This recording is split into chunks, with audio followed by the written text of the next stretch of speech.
Good morning दोस्तों। आज है 27 दिसंबर और हम लोग कर रहे हैं 150 प्लस नंबर की तैयारी पेपर 5 के लिए। तो चलिए बिना किसी देरी के स्टार्ट करते हैं। तो आज की पहली परिभाषा है मात्रा। तो मात्रा की परिभाषा क्या होगी?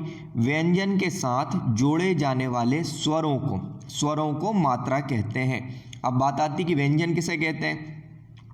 व्यंजन से पहले हम स्वर समझते हैं। तो स्वर ऐसे वर्ण होते हैं जिनको बोलते हुए हमारे मुंह से ना अवाध गति से हवा निकल जाती है। अर्थात इसको दूसरे उससे समझो कि ऐसे वर्ण जो बिना किसी दूसरे वर्ण की सहायता से बोले जाते हैं। और वर्ण स्वरों की संख्या टोटल कितनी होती है? तो 11 स्वर होते हैं। मतलब 11 वर्ण ऐसे होते हैं जिनको बोलने के लिए किसी दूसरे वर्ण की जरूरत नहीं पड़ती। जैसे आ, बड़ा आ, छोटी ई, बड़ी ई, छोटा ऊ, बड़ा ऊ, ए, औ, ओ और ऋषि। ये शब्द वो होते हैं जिन्हें बोलने के लिए किसी दूसरे वर्ण की जरूरत नहीं होती। वहीं व्यंजन ऐसे वर्ण होते हैं जिनको बोलने के लिए स्वरों की जरूरत होती है। यहाँ तक समझ गए आप बात?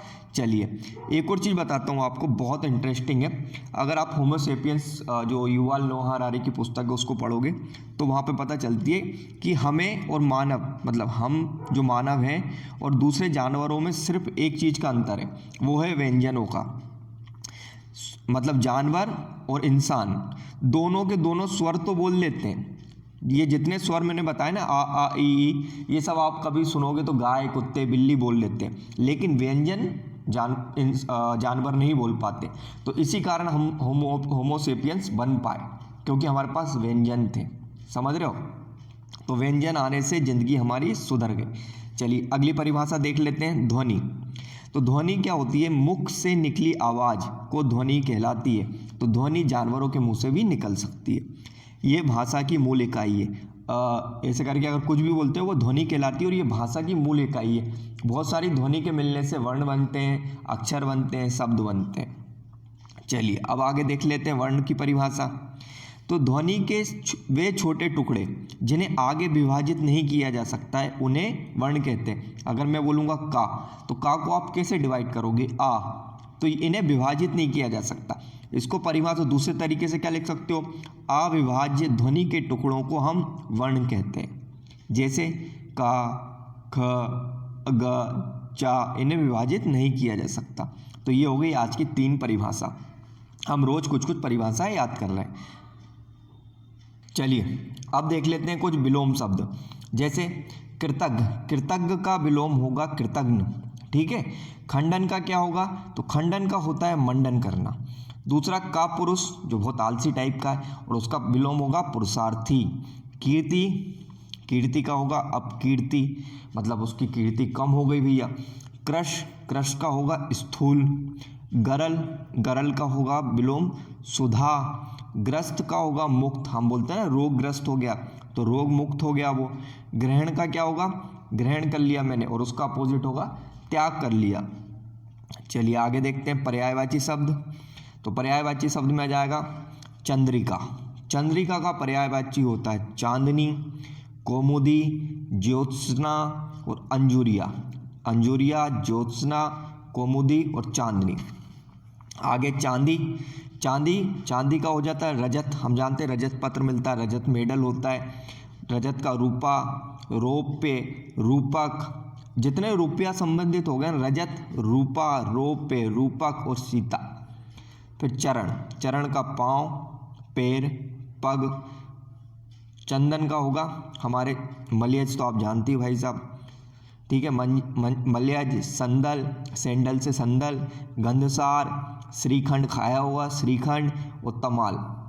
मलयज, संदल, गंधसार, श्रीखंड और तमाल। आगे देख लेते हैं कुछ पारिभाषिक शब्द जो आपसे पूछेगा। तो पहला होता है लिटिगेशन।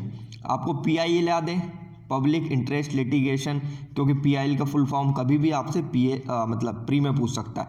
तो एल से बनता है लिटिगेशन, और लिटिगेशन का मतलब होता है विवाद या मुकदमेबाजी। फिर आता है ऑर्डिनेंस। तो ऑर्डिनेंस, अच्छा ये बताओ राष्ट्रपति किस अनुच्छेद के तहत ऑर्डिनेंस पास करता है? कमेंट करके बताओ जल्दी से। तो ऑर्डिनेंस का मतलब होता है अध्यादेश। लाइसेंस का क्या होता है? अनुज्ञप्ति। अगर आपको शराब का ठेका चाहिए तो आपको लाइसेंस चाहिए, तो क्या कहलाती? अनुज्ञप्ति। कोड ऑफ कंडक्ट, आचार संहिता, कौन लगाता है कोड ऑफ कंडक्ट निर्वाचन के समय? तो निर्वाचन आयोग कोड ऑफ कंडक्ट लगाता है। फिर कंटेम्प्ट ऑफ कोर्ट, तो न्यायालय की अवमानना करना। जैसे आप ये नहीं बोल सकते हो कि मतलब हाई कोर्ट और सुप्रीम कोर्ट में भाई भतीजे बात के उससे जज बनते हैं, सारे एक दूसरे के रिश्तेदार को जज बना देते हैं, ये बात आप नहीं बोल सकते हो। अगर आप ये बात बोल दोगे तो आप पे कंटेम्प्ट ऑफ कोर्ट लग जाएगा, समझ रहे हो? चलिए सबसे अंत में देख लेते हैं तत्सम और तद्भव शब्द। तत्सम शब्द किसे कहते हैं? ऐसे शब्द जो संस्कृत भाषा से सीधे के सीधे ले लिए गए, जो संस्कृत भाषा से आए। और तद्भव, तो तत्सम शब्द के परिवर्तित रूप को हम तद्भव कहते हैं। तत्सम मतलब तत् मतलब बेसा का बेसा, और सम मतलब संस्कृत से जो आए बिल्कुल बेसे के बेसे आ गए। तो पहला तद्भव शब्द आता है कर्तव्य को, तो कर्तव्य का होता है कर्तव्य। घी का घृत, जब हम कथा वगैरह करवाते हैं ना सत्यनारायण की कथा, तो उसमें घृत बोलते हैं। फिर ओंठ का ओष्ठ। सुमिरन, दुख में सुमिरन सब करे, लेकिन उसका क्या होता है? स्मरण, स्मरण करना। क्षणिक का होगा क्षणिक। भक्ति का होगा भक्ति। तो आज से हमने तत्सम तद्भव सब पढ़ना चालू करा। आने वाले 10 दिनों के अंदर हम पूरे तत्सम और तद्भव शब्द खत्म हो जाएंगे, और उम्मीद है कि इस महीने के एंड तक, मतलब जनवरी के एंड तक हम पूरा का पूरा हिंदी का सिलेबस खत्म कर देंगे।